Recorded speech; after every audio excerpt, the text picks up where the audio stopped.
If you tweak the timeline, you can tell it which channel to be on. So this is music, so I'll put it on the music. Oh no, that's not music. This is the music channel. And then you can have a gadget that mixes the stuff. In the sound section, a master mixer. So when you tweak this, you can affect the volume of all the music at once, or all of the voice stuff or whatever. So you just set those. So you can set that in the sound channel in the timeline, or if you have some other audio gadget, you can set it in the last tab in the sound channel and just set it to whatever you want for different sound effects or whatever. So then you want to affect this volume. So let's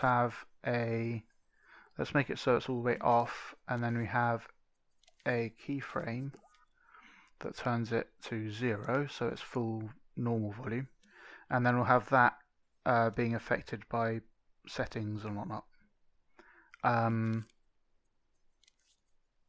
For this, you probably want it to carry through to different scenes, I'm guessing.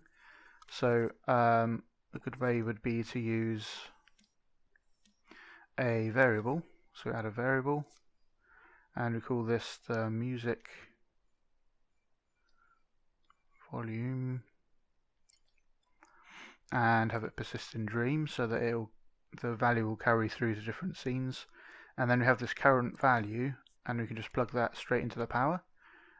This will just be from 0 to 1, and it'll power that more or less. So if I just demonstrate that, actually, if I do that, then if you look at that setting that the keyframe is affecting, as you power it to different amounts, if you power it full, then it's to the full of that recorded position, and if it's 0, then it's none of that, and then it's halfway between. It's halfway between on the setting that you recorded. So we can use that from here, and now we just have to affect what this variable is. So while we're on this level, for now I'll just copy that out there. So this is a control sensor on remote, and I'll just use the left and right buttons. So then we have a variable modifier that looks for that same name, the music volume. If you press up and down, you kind of cycle through the relevant names. And now we want to add, so we want to add 0.05, it depends on what increments you want. And this one will take away, so we'll add a negative number. So we'll just add a negative on there. And now we can say if you press left, then we want to go, if you press left, we want to go down. And we want to, when you press right, then the volume goes up. We'll make a copy of this because when I'm pressing left and right, it's undoing and redoing stuff. So I will take L1 from the second one to power that.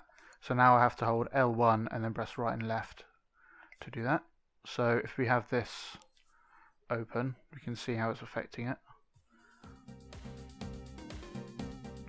So that's working okay. You could have it so that it's continuous, like that, and let's open that. So now you can hold it to go up and down, and you might want to make it a smaller increment in that case. And you could display it next to this thing. So let's add a number displayer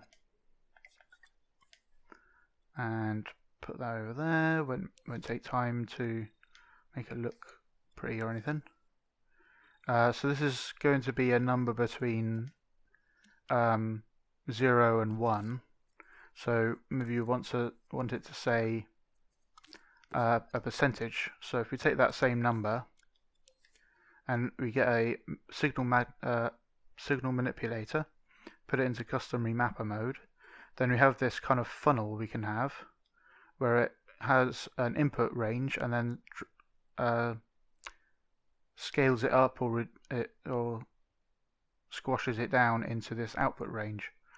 So now that's 0 to 1, which is fine, and then 0 to 100. You could do this using a calculator, but do it any way you like that. And now at the other side, it will give you that remapped version. So yeah, if we hold L1 and go right and left, we can see it's giving us like a percentage type deal. So that's how you do that. So you can do the similar thing for these other ones, for the like sound effect channel, whatever you have, background or gameplay or something. If you wanted it to affect, like, let's just affect out the width of that bar. So we'll make it like that. So then we can keyframe the width of that bar. Keyframe the width of that bar to full, like that, and then put it to really tiny. So now, depending on what that setting is, it'll like increase and decrease. So you can use that to have some visual feedback for the player. I'd like to thank Prism Knight 90, Keld Bjones, VGA Port Authority, and all of my other supporters for making this tutorial possible. Thanks for watching. If you'd like me to continue making these tutorials and helping creators across the internet, you can find out how to support me in the link in the description. Thanks for your consideration, and I'll see you in the next one.